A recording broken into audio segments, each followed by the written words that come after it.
Question 3 says, a lift is supported by two steel cables, each of length 10 meters and diameter 0.5 centimeters. The cables extend by 1 millimeter when a man of mass 80 kilograms steps into the lift. What is the best estimate of the value of the Young modulus of the steel? So, a point which might cause confusion is the cables extend by 1 millimeter. This means that each of the cables extends by 1 millimeter. That is, both of them together extend by 1 millimeter. So the extension of one cable or both cables is 1 millimeter. So E is 1 millimeter, whether for one cable or for two. We have that the diameter is 0.5 centimeter, that is 0.005 meters. And length is 10 meters. Now, formula of Young modulus is Young modulus equals force multiplied by original length over area multiplied by extension.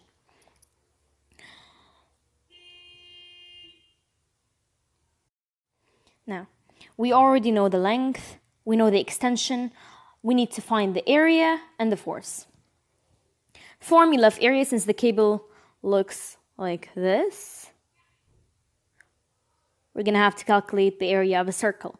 Area of a circle, in this case, since we have the diameter, is area of a circle is pi d squared over 4.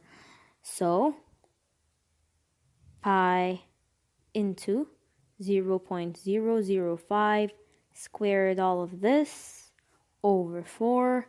We end up with 1.96 into 10 to the power of minus 5. So we have three values. We have length, extension, area. We need to find the force. So to find the force, a point we need to pay attention to, when two objects are connected in parallel and the force is connected to both those two objects, then they will share the load. That means, say F was 800 newtons. In this case, it's 800 newtons according to the question, because the man is of mass 80 kilogram. 80 kilogram, to convert it to newtons, we need to multiply by 10, so we get 800 newton, since 1 kilogram is 10 newton. So, if the force is 800 newtons, then on each of the two springs or objects or cables, in this case, will act half the load since they will share it. So on this spring, 400 newtons will be acting on it. On this one, 400 newtons, so they share the load. This is what the point share the load means.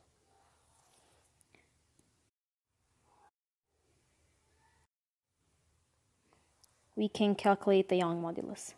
So as we said, Young modulus E is equal to FL over AE. Substitute 400 newtons into 10 meters over 1.96 times 10 to the power of minus 5 into extension 0.001. Since it's 1 millimeter, 1 millimeter is 0.001 meters. And we get 2.0 into 10 to the power of 11, which gives us C for an answer. Moving on to question number 4.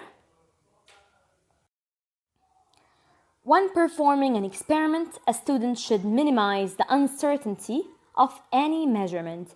In which case is the student reducing the systematic error in a measurement? Now, what is a systematic error? A systematic error is one which is not reduced when the readings or the observations are averaged. So taking the mean of the values that we get will not reduce the uncertainty of the measurement or the error in the measurement. That means that choice C, D, and B as well are all wrong, but let's get into the explanation. So now, why is B wrong?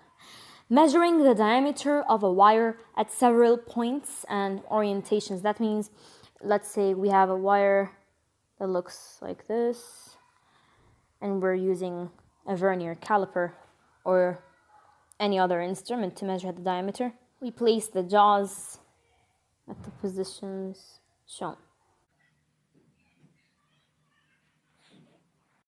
Now, by doing this, we get the diameter of the wire at this position, and at many other different positions. And then we add them up together and calculate the mean by dividing by the number of times we measured the cable. So this means we're calculating the mean, and we know that mean never reduces the systematic error, so B is wrong. Now let's go to C. Measuring the mass of 100 paper clips to determine the mass of one paper clip. Now, we place many paper clips here, measure their mass, divide by 100, as well calculating the mean, which is wrong because it never reduces systematic errors. And same for D, timing 20 oscillations of a mass on a spring to determine the period of one oscillation, which we will get by dividing by 20, so it's wrong as well. Now, moving on to A. Now, choice A. Adjusting a voltmeter needle pointer to the 0 position before using it to measure a potential difference. Now, we know that we can reduce or get rid of systematic errors by removing 0 errors. So, this gives us with A as an answer. Question number 5 says, a calibration graph is produced for a faulty ammeter. Which ammeter reading will be nearest to the true current? So this is the ammeter reading, this is the true current. Now choices are 0.2, 0.4, 0.6, and 0.8. So we need to check for each one of these against the ammeter reading axis, which is the y-axis. We need to check which one of those is closest to the true current. So when the ammeter reading is 0.2 amps, the true current is even much less than the 0.1 amperes. And when the ammeter reading is 0.4 amperes, the true current is much less than 0.3. When the ammeter reading is 0.6, it's even less than 0.5. But when the ammeter reading is 0.8, the true current is 0.8. So this leaves us with D as an answer. A car accelerates uniformly from velocity u to velocity v in time t. So from velocity u to v in time t. On the graph, which area equals the distance traveled by the car in time t? Now, what do we know about v against t graphs? That the area under the graph is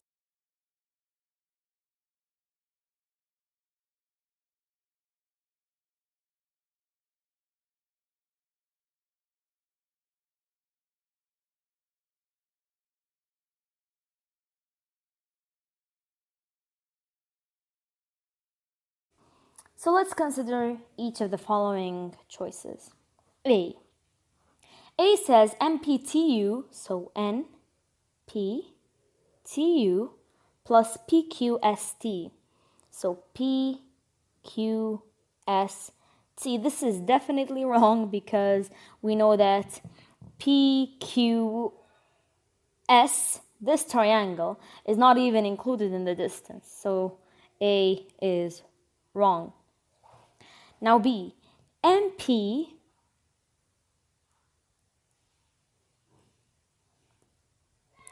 NP, WV, and VRSU.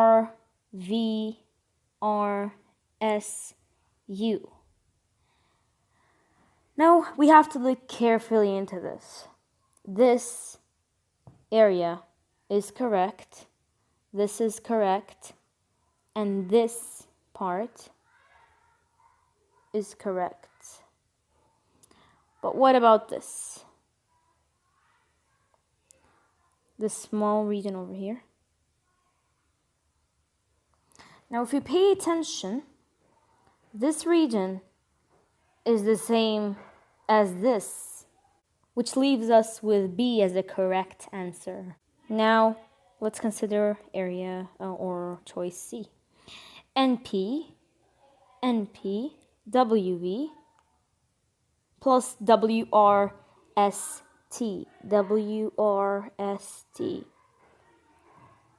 Now this is wrong because they excluded one of the rectangles over here. So C is wrong. Now let's try D. PST and PQS. So triangle PST over here and PQS. Now this is wrong because we can tell just by looking at the graph that this rectangle here is not the same as this one, because the width of this is much smaller than the width of this.